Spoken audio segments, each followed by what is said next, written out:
my name is Chenyenyozi, and welcome to the Discourse KE. I am your host. So on this episode, we get to talk about Afghanistan. So what is the political situation in Afghanistan? What has been happening in Afghanistan? How did Kenya move from hashtag let's pray for Afghanistan to hashtag stay Taliban? How did that happen? So I am with two gentlemen who are going to introduce themselves and help me explore this topic. So karibu sana and karibuni. I will start with you, closest to me. Tell me your name. I'm Neville Isaboke. I'm a political analyst, and as you have told your viewers, today we are going to be speaking all things Afghanistan. Thank you very much for being here. Thank you. And you, I need to say this. So you are our home resident. Yes, thank you. Resident political analyst. Resident political analyst. Thank you. Yeah, he's a resident political analyst. So, karibu tena. Asante sana, Joy. Thank you, Joy. My name is William Sind. Glad to be here. Thank you for having me. Thank you so much for being here. And Sind has joined our team at Discourse, and we're super excited for that. I'll be part of this family now. Karibu sana. And also, karibu to this conversation where we're talking Afghan. So, straight into it. Neville, Yes. what is the historical context of the war/political unrest in Afghanistan? Yeah, thank you, Joy, for that question. For us to be able to understand how we got here with the Taliban, we really have to look at it in a contextual manner, how the Taliban got to capture power. Right. So we know our viewers, maybe some of them have researched and they know about the Soviet invasion during the period of the Cold War, whereby the Soviets imposed the communist government in Afghanistan. And the people of Afghanistan, especially the hardline Islamist groups, they really rebelled against this puppet Soviet government. And with the aid of the U.S. and Pakistan, which is neighboring Afghanistan, they were able to bring down the communist government. And then the Taliban, which was it was a coalition of groups called the Mujahideen, right? It was a coalition of many groups which came together and they forced the communist government out of Afghanistan. And after a government has been forced out, there's that vacuum which is created. So these factions which were once together, they now wanted to each now be the legitimate government. So Taliban ended up outfoxing all these groups, and it now became the government in 1996 until the U.S. intervention in 2001. Okay. Yeah. So then, U.S. invades Afghanistan in 2001, right? Yes. And then the other day, I think less than a month ago, I suppose in August, the U.S. retracted her forces from Afghan. Yeah.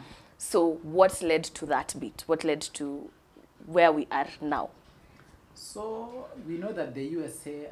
invaded in Afghanistan under the pretext of finding Osama bin Laden, who was held responsible for the September 9/11 attacks. So they invaded Afghanistan to capture him because the Taliban was the government then, and the U.S.A. had accused the Taliban of hosting and even protecting Osama bin Laden, right? So over the years, from 2001 and up to 2021, that's about 20 years, Right. Right? So the U.S. invaded Afghanistan, and we knew that Osama eluded them until when Obama came into office. So the withdrawal is what has been really an uphill task for the progressive U.S.A. administrations, right? So each and every president has been coming in and promising to withdraw from Afghanistan, and they have not been able to live up to that promise, right? So when Donald Trump came into power in 2016, he promised to pull out from Afghanistan.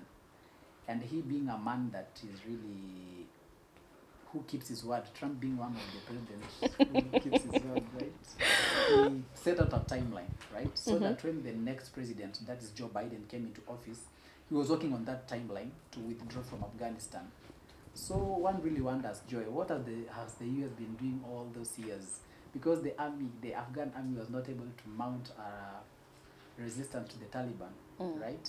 So one wonders, what has the USA been doing all those years in Afghanistan, such that they were not able to build the capacity of the Afghan army to withstand the onslaught of the Taliban.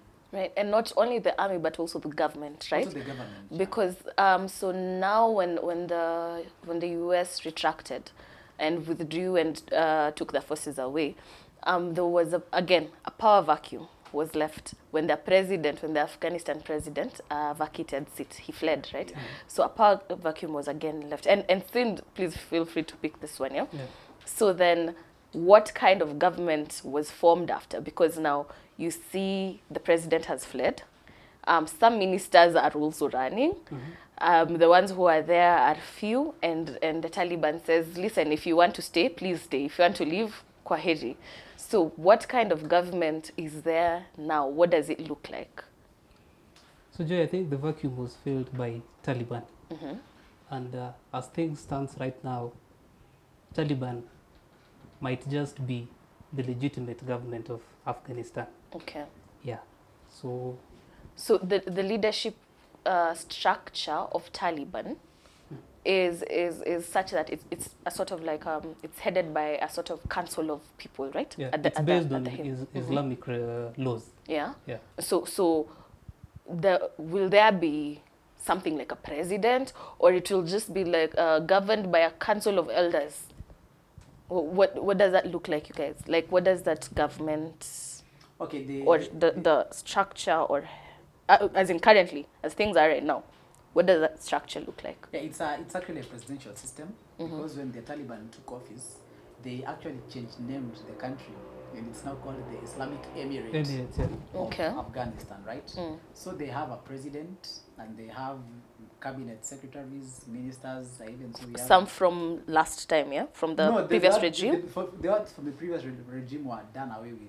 Okay. Because they are considered as puppets for the U.S. administration, and I even saw one of them roasting corn by the roadside. One of those administrators from the previous government. Wait. Right? Okay. So when the Taliban took power, they already had a structure. They were not operating like out of the winds. They already had a structure, right? And even some of the officials were in Qatar, right? Some of them even flew in. So they were better organized this time as opposed to then. Not even better. They have always been organized. Okay. You know, when the U.S.A. When they took power first in 1996, they formed a government. Right. Right. So they already had a structure. And Taliban, it means students, right? They practiced a certain branch of Islam, right? But we cannot delve into all that. We can get into that, right? Right. So they practiced a certain form of hardline Islamic branch, which we all know it's kind of patriarchal, right?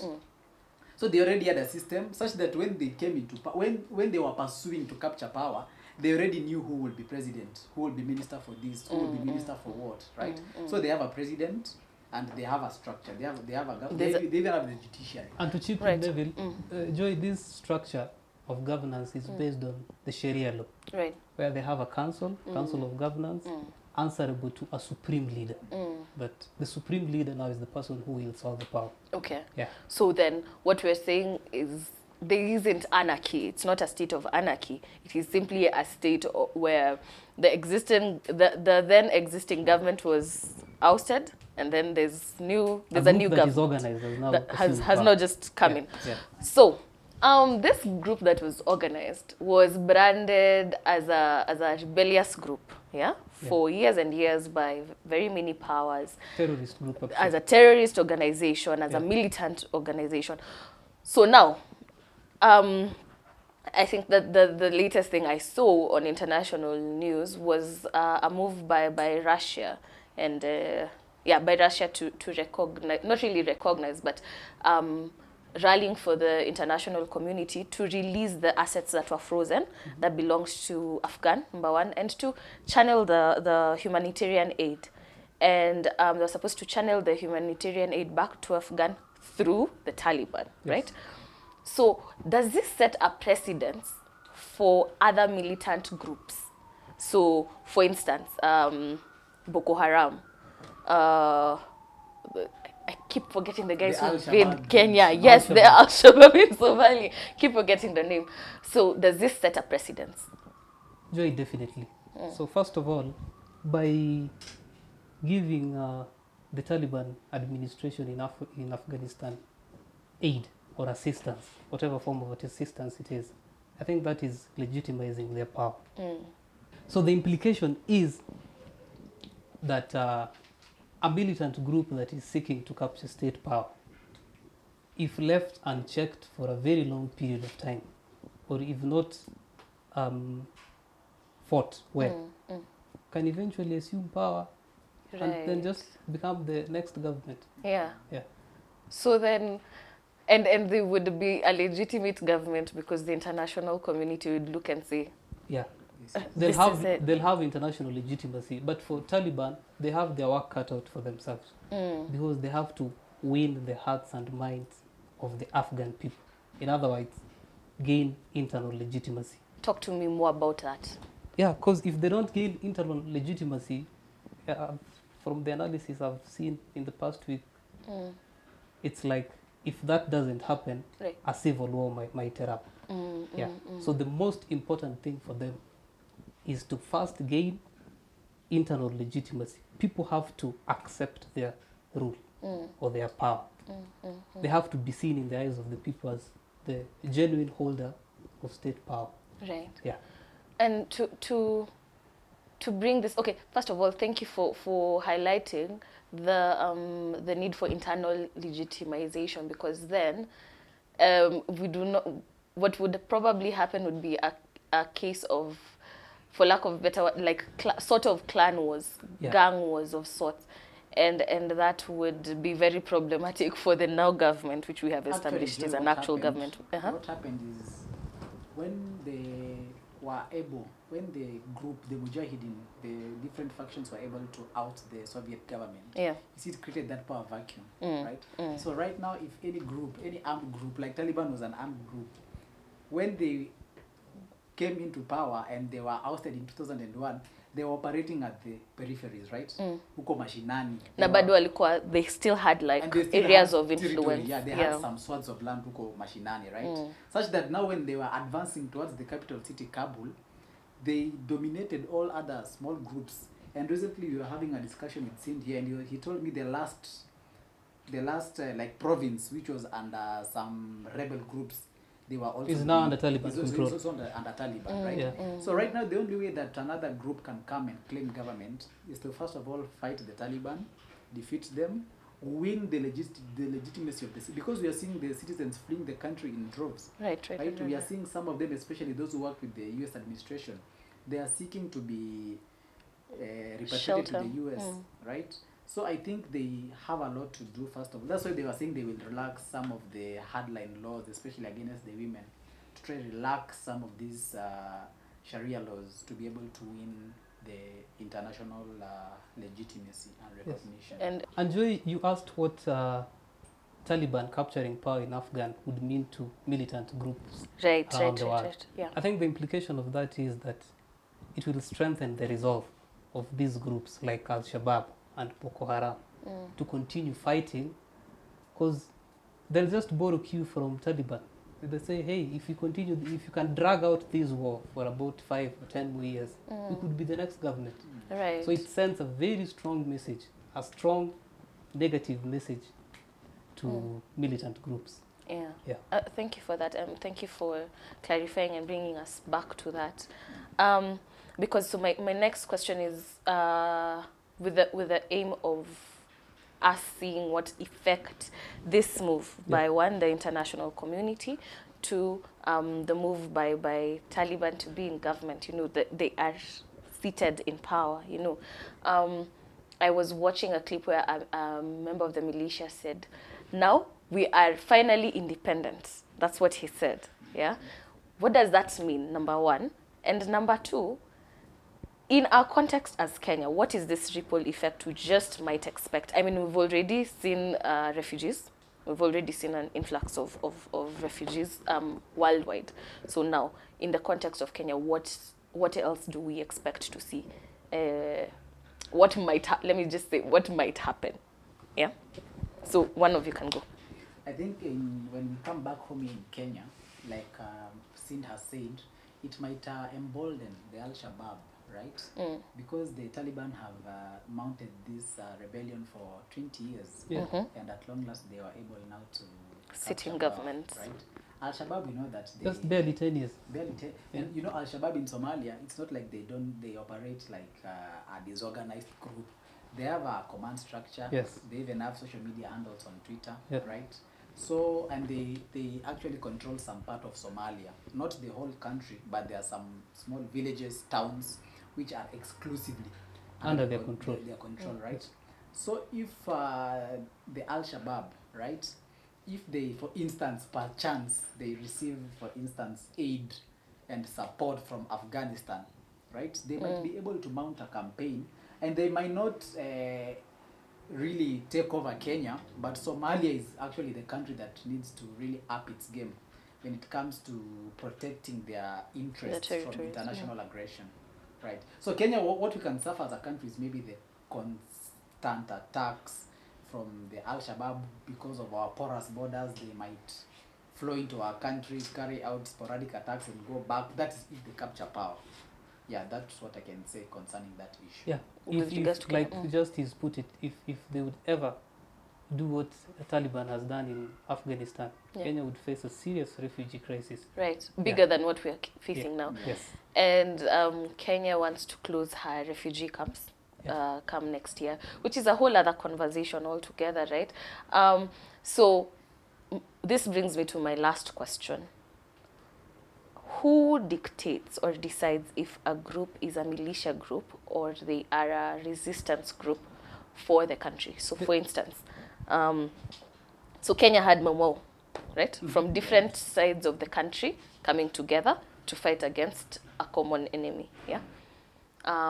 Actually, at different times in history, people who've been colonized, who are fighting against oppression, have had sects which are termed as militia, as rogue groups and things like that coming together. So who dictates that this is a militia and it is good for it's bad for the country, and who decides that this is an otherwise rogue group? That is my final question. I think what informs that, number one, is the objective of the group.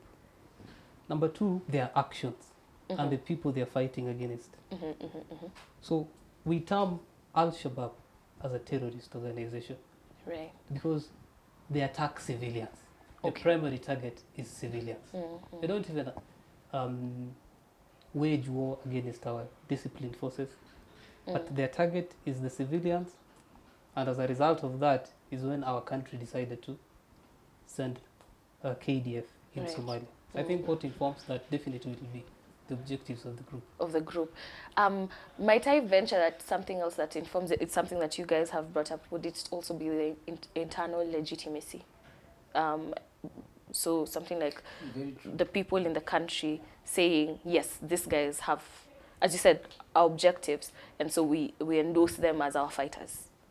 And funny enough, Joy, do you know that the UN has not yet termed Al-Shabaab as a terrorist group? That's why we have been really having issues with the UN, because the UN has not, they have not classified the Al-Shabaab as a militia or as a terrorist organization, right? Maybe because they still don't know the veracity of the situation at hand. So to the extent that they are termed as a militia group, it's if they are going against the interests of the country, right? For instance, we are a country. The home country. The home country. Okay. We are a country. Even in Somalia, they are termed as a militia, a rebellious group, right? For instance, in Kenya, we have a constitution, right? In our constitution, we have, for instance, the Bill of Rights that is enshrined in the constitution. We have the constitution provides for who can, for instance, bear firearms, right? So when a group just comes and they are bearing arms, and they have their sort of doctrine, and they have their end game, their goals which they're trying to achieve, which is not consistent with the country, which is hosting such militia, right? The government of the day does not even have any more thing but to declare them as a militia, right? Because if they are left to operate, who knows, they may even try to overthrow the government, and they may end up becoming just like in Afghanistan. Just like that. Yeah. For Al-Shabaab, the reason why the UN has been very cautious in terming them as Al-Shabaab a terrorist organization. as a terror group is because it will have effect on aid assistance or on aid. Okay, to in also- Somalia. Yeah, because Al-Shabaab, as he said, controls some parts of Somalia. Yeah. So the fear would be the aid that is being sent to Somalia will end up in the wrong hands. All right. So the whole thing would be counterproductive. So that's why they've been very, very careful on how to address that. Yeah. So, okay, this is a conversation that can go on and on, because my other question was going to be why do we think that Iraq, a legitimate government, has not had its assets unfrozen, has not had its resources restored to it? But I think I would like to end this session here, because I want us to have a 2-part series, or 3, or 4, 5, but another series on this, which will build up from this conversation, so that we can further interrogate the same matter on not only Afghan, but on countries that have had encounters with terror groups, stroke militia groups, and way forward, how do we protect our borders, and probably talk about the actual situation in these countries, because Somalia is not the war-torn country we see, right? Yeah. The whole Horn of Africa. The whole, that was so close. The whole Horn of Africa. The whole, the whole Horn of Africa is a place full of conflict, and this is what we have been told via media over and over. But is this necessarily absolutely true? So these are things we will explore in our 2-part series, stroke 3-part series, and I'm excited to see you, our listener, stroke viewer, stroke person, and I cannot wait to engage with you on this particular conversation. Please ask questions on our comment section on all our social media platforms, and our handle is the Discourse KE. So that cuts across all platforms: Facebook, Twitter, YouTube, all of them. So please feel free to like, share, subscribe, and engage with us. We really would want to know what questions you have, so that we can be able to answer, and what answers you have that we can be able to use to learn from, and we can bring that in our next conversation. So thank you very much for being a part of us, and see you next time on the Discourse KE. Thank you, Jeff. Karibu sana.